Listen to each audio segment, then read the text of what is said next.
welcome back to the Christian Life Podcast, where we have good conversations for practical Christian living.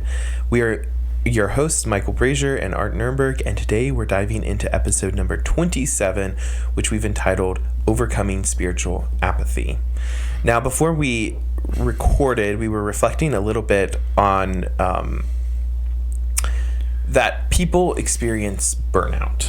Right. And it can come in so many different forms and from different aspects and areas of your life. Like I can think of people can experience burnout from their job, or maybe a tough circumstance where they're sick. Right. There's lots of different burnout scenarios. That burnout can also lead to depression. We talked about that. And when we think about burnout, though, it can often lead to frustration in our spiritual lives. Right. Because we feel maybe disconnected from the Lord, or maybe we have no motivation to attend church or do the things that are important to our faith. And so when we're talking about spiritual apathy in this area of burnout, I guess my first question to you is, a person who's struggling maybe with burnout, what are like some of the first like big signs that like maybe you need to take some rest? Okay, I think they come similar to the depression issues. Yeah. All right. Lack of motivation, lack of desire lack of control of their own conduct. I mean, but probably it's mostly just a failure to have the motivation to do what they have to do. They're going through it, but they're doing what they are required to do. This is the way I understand burnout. This is when you're going through what you have to do, but your care, your desire, your enthusiasm drops way off. So that would be the direction that I would be thinking with regards to burnout. Like motivational? It's mostly motivational. Yeah. That I lose my drive and my joy in doing it. Let's say my satisfaction in doing things. So that if I'm teaching and I come to a place of burnout, then I love teaching, but in another sense, at that point, you don't feel the same desire.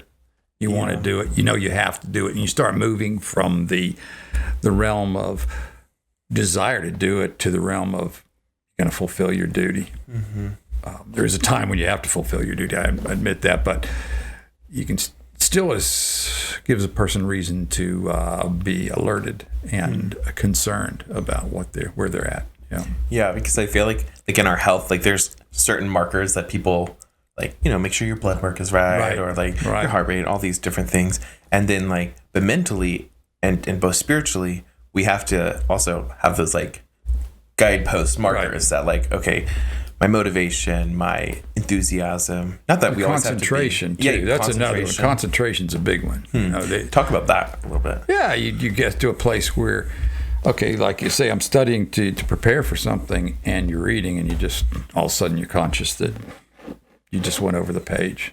Then you have to go back over the page because your brain just isn't focusing. Now, it's not because it's different than being drawn out because you got something else you really want to do or something like that, but it's just, it just doesn't come. It doesn't, it makes it very difficult in teaching because if you're trying to teach and your concentration is going in and out, that's difficult. And I think it's a real problem in our day.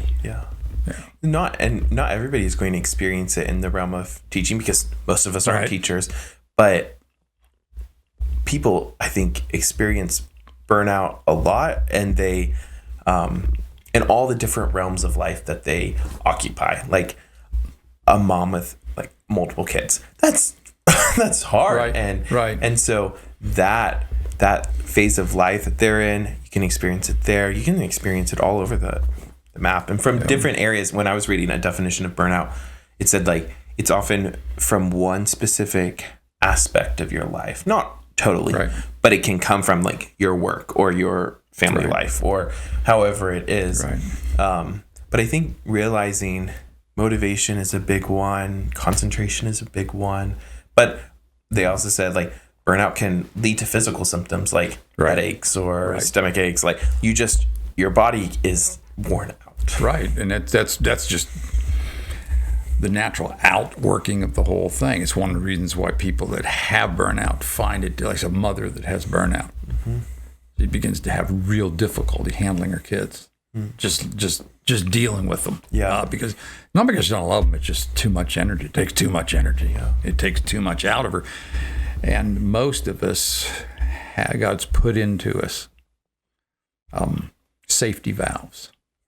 Physical safety valves that start to falter when you overload them. Just like on my hot water tank, or my water tank in the house, there is a safety valve. If the pressure in that tank gets too high, it blows over this valve so that it doesn't blow up the whole tank and make a big mess.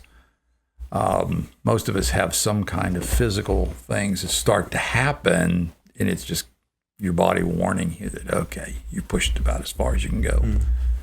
And I think it's helpful to realize that one of the big things I think that we'll kind of hone in on in a little bit is like the importance of rest, and as a helpful benefit to overcoming burnout. But I think it's helpful to think of that the scriptures speak a lot of rest and the importance of rest. Right. And I also thought of like the verse in, now I can't remember the passage, but anyways, it's the verse that he sympathizes with, that Jesus sympathizes with us in all of our weaknesses. Hebrews 4. And yes, Hebrews 4. And he, and to think that, like last week we talked about that the Lord he's at the door, he's knocking, he wants to fellowship with us, but also that he sympathizes with us in our weakness, which includes all these physical aspects of our life, like burnout.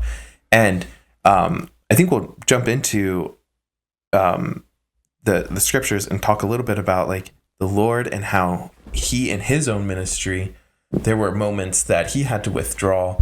And I think that's helpful to realize that he sympathizes, but he also had to experience that himself as well. So do you want let's make a little bit of a, just kind of a quick, synopsis of the Word of God as far as the whole idea of burnout. And I think it's I'm going over this because I think it's the problem in our own day. All right. It's the biggest reason why people end up in a burnout situation. There are many different ways this can occur, so it doesn't cover everything. When the Lord set things up at the very beginning, there was a Sabbath, which he tells us in his own ministry. Man wasn't made to keep the Sabbath. The Sabbath was put there because men needed it. But there's two ways that Sabbath, just if you think about it, in the original situation, it occurs. One, every day, half of it is dark. That's the average on the face of the earth. Half of the time, it's dark. And if you don't have electric lighting, you have half of every day, which you have to pull back and stop, or at least slow down. You can't, it just wasn't available. Okay, so every day there was a work period, there was a stop period. Then at the end of the week, he puts this one day in which you stop. And it is interesting to me in the Word of God that the command concerning the Sabbath wasn't to worship, it was just to stop. It was just to stop. It involved different things at different times, but the command is work for 6 days, and on the seventh day, rest. Just stop, and don't let anybody else work. All right, don't get foreign workers who work in your fields, because then you'll be out there working with them in your mind. Yeah. And the point of that was just stop and let your mind, again, well, he doesn't say that, but it just says stop. Okay. The Lord underscored that. And I think we've come to a place in the history, again, every culture, every history has its own particular problem, where life doesn't stop.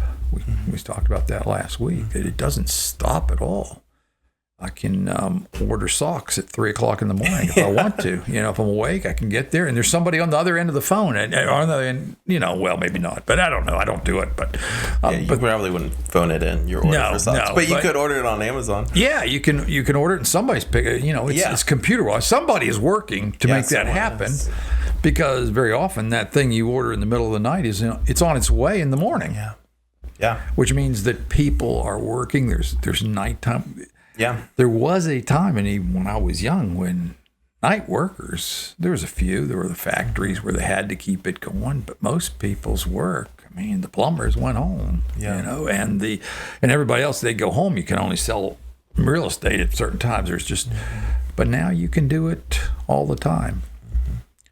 Now, but it's also a factor that you can communicate with people all of the time. And I'm afraid that one of the reasons why we have the difficulty, particularly in our day, of people just not being able to handle it is that they're guilty. They feel guilty, and they're not guilty. They feel guilty because they feel as if they should be available all of the time. So turning off a cell phone or setting it aside, if you call somebody and they don't answer, how many times you hear, where were you? Yeah. Where were you? Well, I wasn't at my phone, but unless I have some really great reason to be away from my phone, I don't put myself The expectation, I think, in our society is that if you don't, you have to have a really good reason to not answer your phone. Right. Because if I call you, then you are expected. Right. If you're in a meeting, well, maybe that's good enough. But if you're just driving your car, you should answer that. Yeah. And when did you get out of the meeting? How long have you been out? Why don't I? But again, it's part of the cultural. Yeah, it's a societal thing. And we're in a problem because we haven't quite worked out etiquette on all this. Talking to students this morning, it's one of the things to me. It's when someone is on a cell phone and they're texting. Can I talk to them or not talk to them? What is the appropriate time lapse? This hasn't been defined. Culture hasn't come up with rules. When you don't have rules about it, you can be pressed on, your conscience is pressed under, I'm failing. Yeah. So you have this, so that gives you a sense that you're constantly available to people. That doesn't give you much time in your heart to rest. It just pulls you out. So this is part. Now again, there's lots of different reasons why we get in trouble, but I think that on the one side, it's the fact that we don't have prescribed times when we can, with a good conscience, stop and set everything aside, because that was the idea. Remember Mr. Johnson, when he went to Nepal, he said he loved it. He loved Nepal. He said that where he was in Nepal, and he was there for 6 months, so it was, I think it was pretty close to 6 months, but anyway, he said, when the sun went down, so did I. Yeah. And I could sit there and think about things. There was nothing to do. There were no lights. There was nothing I could do until the lights come on. So I could, with a clear conscience, not worry about whether I was grading papers or doing all the things that have to be done, which he could if he was back in the United States. He could have gone to his study and worked all night. Yeah. And people wouldn't have thought a thing about it. It's interesting because when I was in Africa, I was in Malawi, and the part of Malawi that we were on, there was like one, they called it the tarmac. It was one paved road in like the whole northern part of the country. And there was no electricity, no running water, none of that. And we were in this house, and at night they had this one little light from the solar panel, but we didn't spend that long there, maybe 3 weeks. But it was just incredible because the same thing. It was done. The day was done. Everybody went home in the morning. Everybody got up, and like it was busy, and like there were people at the well and in the gardens. But at night, everybody was at home, and like it was just a completely different cultural mindset, custom than the U.S. And because I was thinking about it, and I was trying to find these numbers because, like, to me they're amazing numbers, like not in a good way, negative way. But how long? does a person spend on their phone a day? And yeah. Let's see here. So the average American, this is just from Google, spends 4 hours and 37 minutes looking at their phone every single day. And so they spend about 6 full days every month and about 70 days every single year on their phone.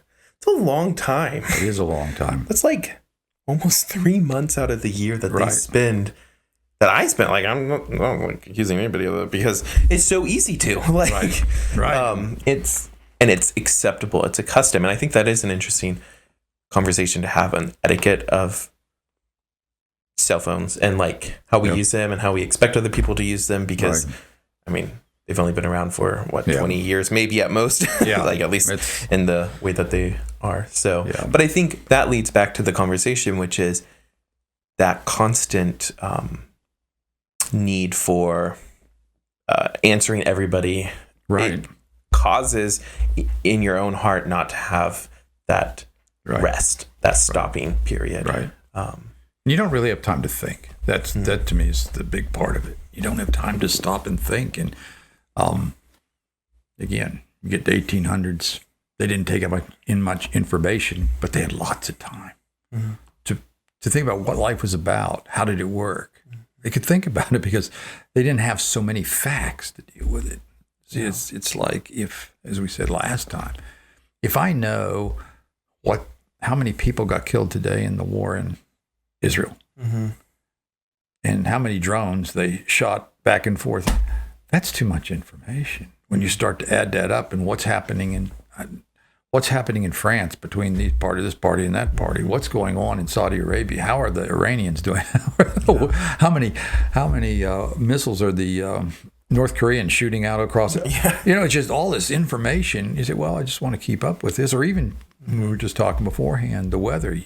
Okay, now when I look at the weather about tropical storms, they tell me what's going on in the Atlantic, which is important to me because, that could end up in the United States. They also tell me about the ones that are happening in Asia or in the Pacific Ocean.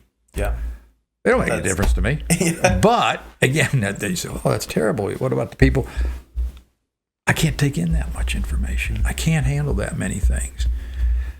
And I think it's in trying to handle that. Now, this is my opinion of the whole thing. It's in trying to handle it is what's happening. It's wrecking people's ability to live. Because you can't handle all these problems, but you can't quite get rid of them because you're obligated to know all of these facts and to keep up with what's happening in too many realms. And at the same time, you're obligated to do that. You're also trying to fulfill other obligations. And the multiple obligations get too tough. My son works in a job where a lot of young people are working there. They're having a real problem. They come to work, but they can't quite work. They can't stop this part, but they can't, they're still on the phone, but they're not working. And from my perspective, you say, well, that's just a matter. Put the cell phone down, but they can't. They can't. And it's not just an addiction. It's a conscience issue. They've got to know. Their being is driven to know that. It's just a pressure of the day. Okay. Now, it's not to think about whether that's a good pressure, bad pressure, and whether they should be better or not. That's not the point. The point is, what are we going to do about it? How are we going to live with that kind of pressure? And my thought is I'm looking at the scripture. We don't get natural opportunities to rest, which means if we're going to have the rest, we have to have our brain rest. I'm talking about brain rest, not just physical rest, but brain rest. The ability to let the things that we have had come into our mind, the facts that come in, settle out, figure out which ones are important, how they fit together, what life's about, what counts, and what. If we don't have that time, or it's not naturally given to us because we're pressed too far. So we have to take it. That's a big thing that we have to carve out those times deliberately where I didn't have to do it when I was a kid, because I was still in that age where, hey, you went to bed and okay, you were asleep. Everybody was in bed. 10 o'clock, everybody was in bed. Yeah. Okay, and even it, it's even, I remember growing up that Sunday, even this is in Pennsylvania, Sunday was still a kind of a day when nobody worked. You couldn't go to the store when I was young. Yeah. The only stores, I don't know if any of them are open. Maybe pharmacies were open, but you couldn't open a store, which meant you couldn't go, which meant you could think about something else. You had to think ahead. You could take this time. You can't do that now because everything is open all the time and everything is ready. So if I'm going to relax my soul, if I'm going to have that rest, it's because I'm going to take that rest. And that's where I have to. I think there's two areas where it comes up primarily. One, I think everybody has to take time once a day. Once a day. I think if you're serious about following the Lord and you want to avoid just letting it all whirl over you, you have to take some time a day where you stop and put everything aside, just even for a short period of time to just let your soul think and pray. And then you're going to have to take longer times too. I just think that you have to somehow figure out a way to take time. And again, we live in a day in which even churches tend to end up in a rush to where it's not really a chance to rest. You're going to study the Word of God and all the rest of it, but it's still hard to stop and rest. And this rest is not just a diversion rest. Okay, it's not a rest of I will go and play tennis instead of working. It's got to be a rest of the mind where it has a chance to let what really matters filter into my soul and sort that out. That's what I think. I think that's really good. There's a quote, and it says, "We are in a crisis of meaninglessness," because he was talking about trivial problems. And he says, and we exasperate it by being less reflective and more reactive. Right. And his opinion, this author, was that give yourself the time and space to be renewed in the spirit of your mind, from Ephesians 4:23. And that's exactly what you're saying, is that our souls cannot handle the weight of all of the situations that encompass the world and the people of the world, because there's too many and we can't bear it. And I think at the same time, knowing that we serve a God who can bear it, and he knows, and he is intimately involved in that, can allow us to let go of these things, because he's in control. He's the one who, he knows the need of that person, on the other side of the world that I don't know about. He's facing that, hurricane. Right. He knows, and he is caring about those people. But at the same time, he is also caring about my needs and what I'm facing today. And he's ready to meet us today in what we're facing. And so renewing our minds every day in the Spirit to face the challenges. And I think by doing that, we can help combat burnout. And also I think that we can be better at serving other people, because we are called to love, and we're called to be involved in our church, and we're called to be involved in our family. And if we are not renewing our mind daily, then there's no capability for us to give to other people. And I think, like I said briefly, I think we saw that example in the life of Lord Jesus here on this earth, because he had so much facing him when he did his 3 years of ministry, and he took that time away constantly to meet with his Father, and he taught his disciples to do that. Can you talk a little bit about that? Yeah, I think, and that goes back to, I think, if you look at what we were talking about last week, that verse, Lord's at the door to knock. And again, although that is used primarily in Christian church as an evangelistic verse, it's not evangelistic at all. It's spoken about the church who's ignoring the one who is their Lord. They're just not. They're not letting him be to them what he wants. So the Lord didn't let that happen with regards to his father. He was under a lot of stress. There was a lot of work, and he did work. This isn't the opposite of work. This isn't, we don't do this 24 hours a day, but we have to have a time to stop. 6 days you work, 1 day you love. That was the idea, that we can, if we're going to be able to work, we have to take time to rest. And the Lord did it. He did it purposefully because he was surrounded. He couldn't do it naturally, in a sense, because he was surrounded by people pressuring him. They were hurting. Those are people. They were sick. They had demonized children. They had all kinds of problems. So they had to get to him. They just felt they needed to be. So his life was not naturally, doesn't have that rhythm naturally, but he made sure it happened. And what he did was he went along with his father. And I think what we were thinking about last week about the Lord being right there, the times should be times in which we, whether it's through reading the word or through prayer, we're stopping to get alone with the Lord who's knocking and just be with him so that we can put the burden on him. We can get direction from him that soothes our conscience and enables us to make right value judgments. That's my fear with all the input and all the conscience problem with, again, there's no cultural rules about all these things. So you can just pile up guilt and guilt and guilt. And as you said, then we end up in a place, as the man said, we're responding to trivia. The things that we're concerned about aren't really important at all. And things which are deeply important don't even cross our mind because we never get to them. We're all time fighting with little things. So I think that withdrawal is, and the Lord did it. He did what had to be done.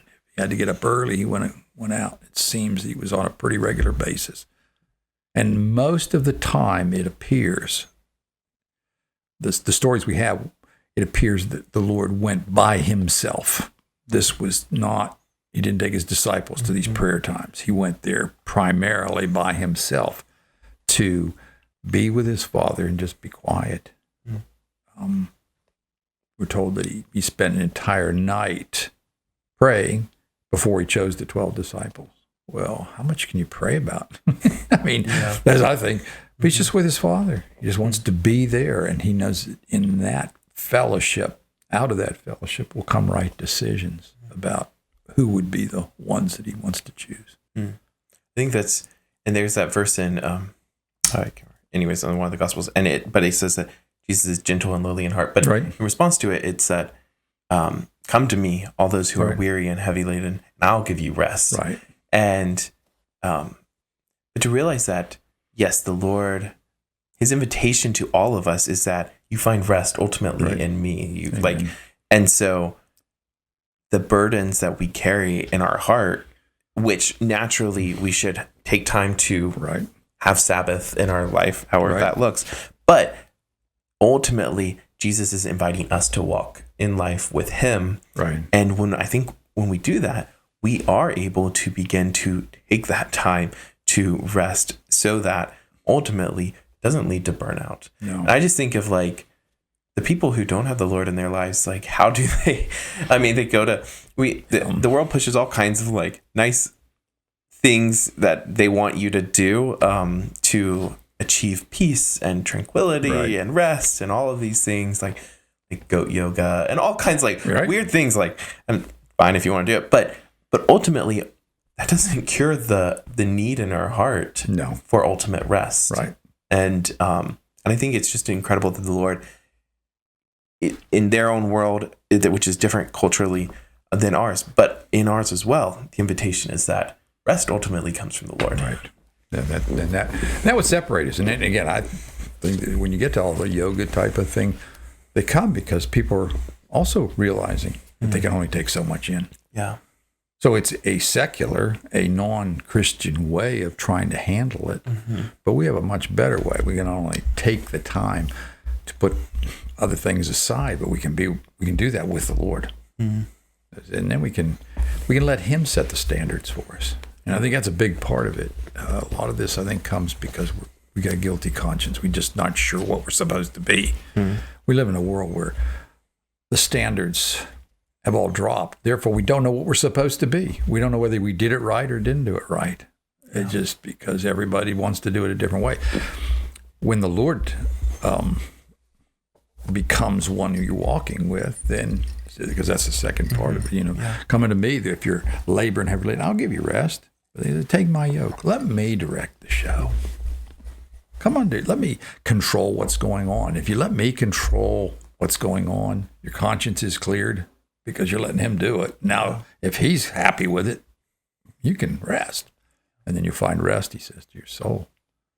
It's real important in our day. It's huge that we learn, and it is a practice. Like, you have to, it is a, because we have been trained, and I think that's the other thing that we need to realize, is that we've been trained to follow as the culture does. Right. And some things, they're not necessarily wrong. Like, it's not wrong to answer your phone. You're not sinning to answer your phone or text or whatever. But we also have to know who we are and how we were created, and we were created for rest and taking that time. And I think when we, as you said, take that time daily, but then also set aside however it looks in our life to rest in our minds, then and fill our minds with, the person said, renew our minds in the Spirit of the Lord. And so when we do that, we're able to combat so many of the things that overwhelm our hearts, because we can't ultimately control all of it. So do you have any other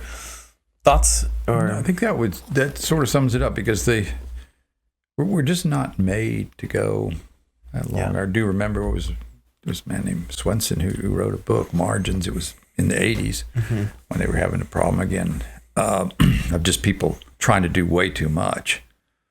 And they made that study, and they found that if you can measure efficiency of work, a man reaches his maximum sufficient, their maximum capacity at 50 hours a week. That's all it is. After that, if you can measure it, the output starts to drop off to the point where if he works 50 hours a week on a regular basis, that's the max. For the average person, that's the maximum output to be efficient.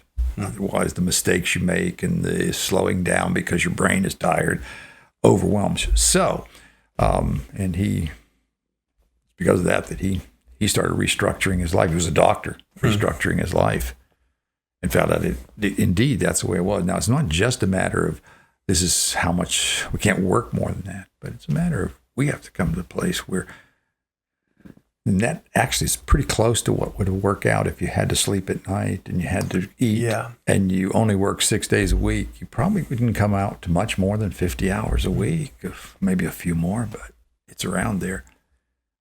It's at that point that we're then efficient and capable. We have full control, so we can be to people around us what we need to be. But it's not just getting the rest. It's getting the rest, I think, by being quiet with the Lord in day-by-day experience and then in special periods. Yeah, that's really encouraging. And I hope that it encouraged the people that listen as well, because I think this is something that we all have to practice and we all have to implement into our life. Otherwise, we can just so quickly experience burnout. So as always, you can listen to all of the rest of our podcasts on Apple Podcasts, Spotify, YouTube, and follow us across all of our social channels. And until next week, we will see you then, and may the Lord bless you.